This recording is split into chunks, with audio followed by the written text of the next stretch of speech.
Hello, this is Super Cool Time for another Super Cool Reviews. Well, we reached the end of the War for Cybertron trilogy to the final chapter, Kingdom, a season that I think is better than the last one. That's pretty much it. I'm still split whether or not I think this is the best one or not. So, since this was made in 2021, and it was also the 25th anniversary of Beast Wars, they might as well add Beast Wars characters in it. How did it go? Meh. Anyway, we start off where the last season kicked off.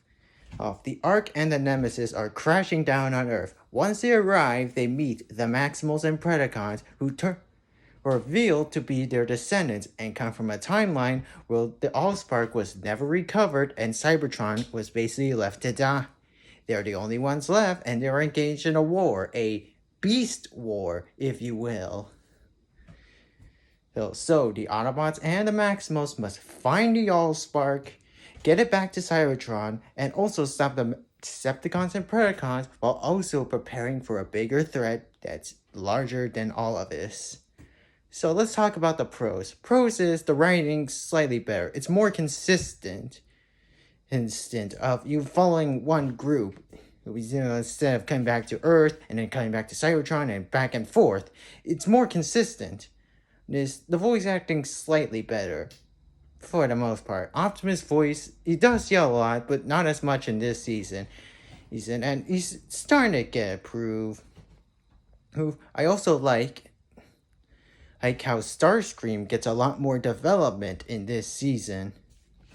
Because when he uses the golden disc, he sees events that are gonna happen, and he literally goes insane, and he tries to prevent all of it, but he kind of succeeds, but kind of fails at the same time. Also, I like how they matured Bumblebee, because he went from just basically a Han Solo type of figure to basically trying to teach Optimus how to fix everything. And I also like how Optimus' character develops in this season. He admits that all of his actions were wrong, that he shouldn't threw the Allspark into the space bridge, and how he basically left Cybertron to die. But let's talk about the cons on the other hand. One is the voice acting. The voice acting for the Beast Wars characters are atrocious. And I know they can't usually get Gary Chalk and David Kay because they're all the way back in Vancouver, and they're not just gonna fly back to the US in order to do a series that's only 6 episodes long. Like, they're not gonna do that. But these voice actors just sound off to me. Tigertron sounds like a raspy sounds too raspy. Air Razor, she's alright. Rat Trap's decent. Is Cheetor. Rhinox is okay. Optimus Primal's voice actor on the other hand, oh boy, it is just awful.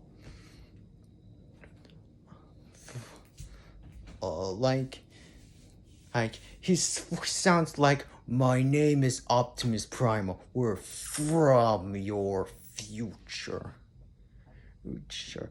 And Dinobot's voice, it's alright. I mean, it's not exactly like the same as the original, but I'll give it a pass. Black Arachnia's voice is fine. Megatron, on the other hand, oh boy.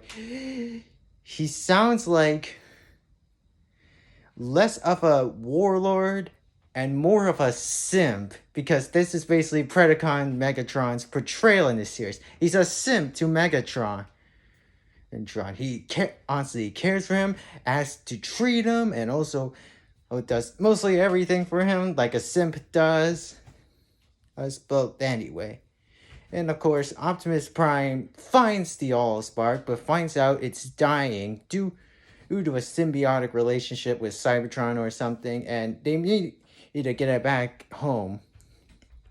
He also receives the Matrix of Leadership thanks to Dinobot sacrificing himself, trying to get it back, and also defecting.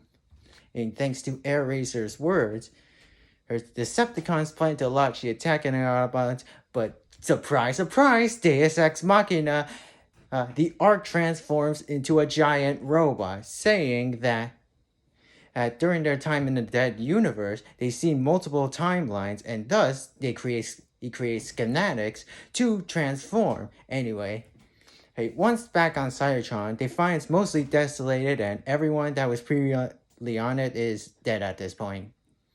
Right? But when they arrive there, they find Nemesis Prime, Optimus's dark future self that he was gonna be if he was gonna give in to the darkness. And not only that, they also find Galvatron. And we realize that Galvatron and Nemesis Prime are in the same timeline as the Beast Wars characters, as they were servants of Unicron, and they planned to take the Allspark and travel to their timeline to kill their master.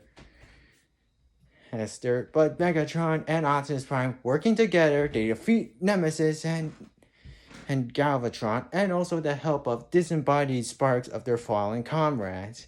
The Allspark is taken to Cybertron core, and the world is restored.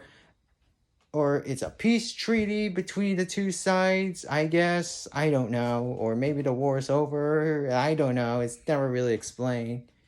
And the characters live happily ever after. JK, they didn't. As is revealed, Unicron has plans for both Nemesis and Galvatron, saying that he will begin again. And of course, this would probably lead into another season or another trilogy or possibly like a movie to tie everything up. I don't know. Overall, I think it's meh, and that's my whole thought of this trilogy. It's just meh. I mean, it wasn't bad, but it wasn't great. It was just meh. I give Transformers War for Cybertron Trilogy Chapter 3 Kingdom 55 out of 100. This is super cool, signing off.